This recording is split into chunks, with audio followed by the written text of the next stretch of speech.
ఇక్కడ మనం మాట్లాడుకోవాల్సిన విషయం ఏంటి అంటే కెరీర్ గ్యాప్ ఉంది, ఎంఎన్సీలో ట్రై చేయొచ్చు. అలాంటి సిచ్యువేషన్లో బ్యాక్గ్రౌండ్ ఫెయిల్ అయ్యేదానికి అవకాశం ఉంది. సో ఫస్ట్ ఇంపార్టెంట్ పాయింట్ ఏంటి అంటే ఎప్పుడైనా బ్యాక్గ్రౌండ్ వెరిఫికేషన్ ఎప్పుడు ఫెయిల్ అవుతుందంటే most of the time background verification అనేది ముందు జాబ్లో జాయిన్ అవ్వక ముందు కొన్నిసార్లు చేస్తారు, కొన్నిసార్లు జాబ్లో జాయిన్ అయిన తర్వాత చేస్తారు.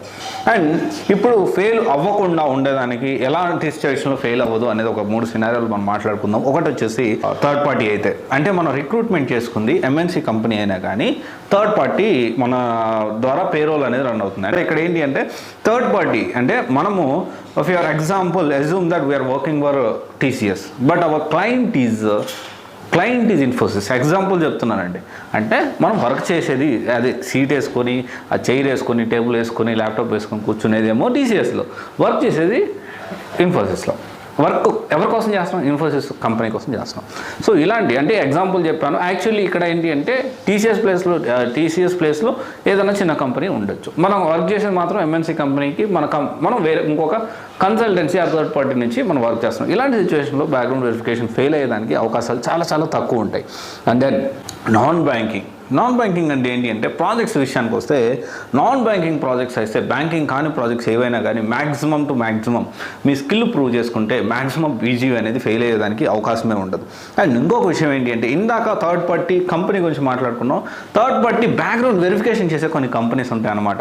ఇప్పుడు ఏం చేస్తారంటే అరే మేము రిక్రూట్మెంట్ చేసుకుంటున్నాం, వీళ్ళు మళ్ళీ బ్యాక్గ్రౌండ్ వీని ఎంత చెక్ చేసుకుంటూ పోతే మా పని మేము ఎప్పుడు చేసుకోవాలా, నేను ఒక కంపెనీకి ఈ బ్యాక్గ్రౌండ్ వెరిఫికేషన్ చెక్ చేసేదానికి ఇంకో కంపెనీకి నేను రెఫర్ చేస్తాను. సో ఇలా ఏంటి అంటే ఇలాంటి సిచ్యువేషన్లో 90% ఫెయిల్ అయ్యేదానికి chances are very less. And then ఎప్పుడు ఫెయిల్ అవుతుంది రైట్, ఇప్పుడు వరకు ఫెయిల్ అయ్యానికి ఒక 3 సినారియోస్ 4 సినారియోస్ మాట్లాడుకున్నాము. అండ్ ఎప్పుడు ఎక్కువగా ఫెయిల్ అయ్యేదానికి అవకాశాలు ఉన్నాయి మనం మాట్లాడుకుంటే బ్యాంకింగ్ ప్రాజెక్ట్ అయితే 100% your background verification is going to fail. ఇలాంటి సిచ్యువేషన్లో మీ బ్యాక్గ్రౌండ్ వెరిఫికేషన్ 100% ఫెయిల్ అవుతుంది.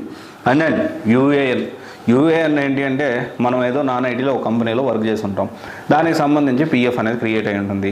మనం ఏం చేస్తాం, ఈ ఎక్స్పీరియన్స్ పెట్టుకోవాలి కదా అని చెప్పి డెవాప్స్ అనేది ఏదో కంపెనీ చెప్పి ఆ కంపెనీలో నేను వర్క్ చేశానని చెప్పి చెప్తూ ఉంటారు. సో ఇప్పుడు ఏం జరుగుతుందంటే మీకు యూఏఎన్ అనేది తెలుసుకుంటే ఆ యూఏఎన్లో వచ్చేస్తుంది డీటెయిల్గా. ఓకే, ఈ యూఏఎన్ అంటే ఏంటి? యూఏఎన్ అంటే యూనిక్ నెంబర్ అనమాట. సో డెఫినెట్లీ ఏంటి అంటే ప్రతి పర్సన్కి ఒక యూఏఎన్ నెంబర్ ఉంటుంది, అది చేంజ్ అవ్వదు, ఎన్ని పిఎఫ్లలో మీకు ఉండొచ్చు. అండ్ దెన్ తర్వాత వచ్చేసి టీమ్స్ మీటింగ్లో ఏముంటుందండి, మామూలు మీటే కదా అనుకోవచ్చు. సో చాలా వరకు ఈ టీమ్స్ మీటింగ్లో చాలా డౌట్ వస్తూ ఉంటుంది అనమాట. ఏమనంటే మనోడు తడబడుతూ ఉంటాడు, సబ్జెక్ట్ గురించి అడిగితే మాట్లాడు. ఏంటి టీమ్స్ మీటింగ్ అంటే నథింగ్ బట్ సబ్జెక్ట్ లేకపోవడం.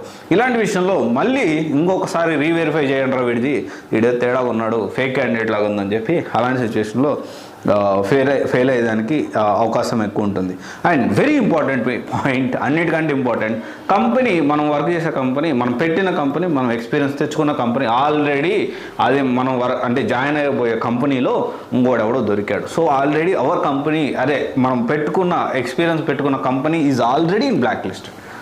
ఓకే, ఇలాంటి సిచ్యువేషన్లో ఇంకేం చేస్తారు, కంపెనీ చూడడం వల్ల రిజెక్ట్, బ్యాక్గ్రౌండ్ వెరిఫికేషన్ ఫెయిల్ అయింది.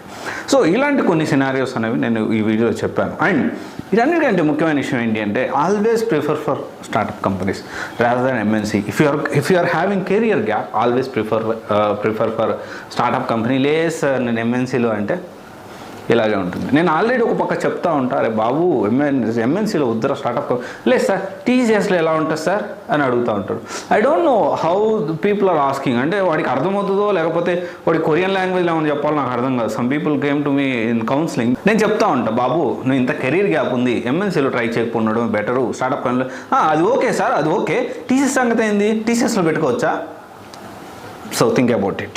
Thank you. This is Raj signing off. Sivaji Guidance Private Limited, one-stop solution for all the oriented courses. Thank you.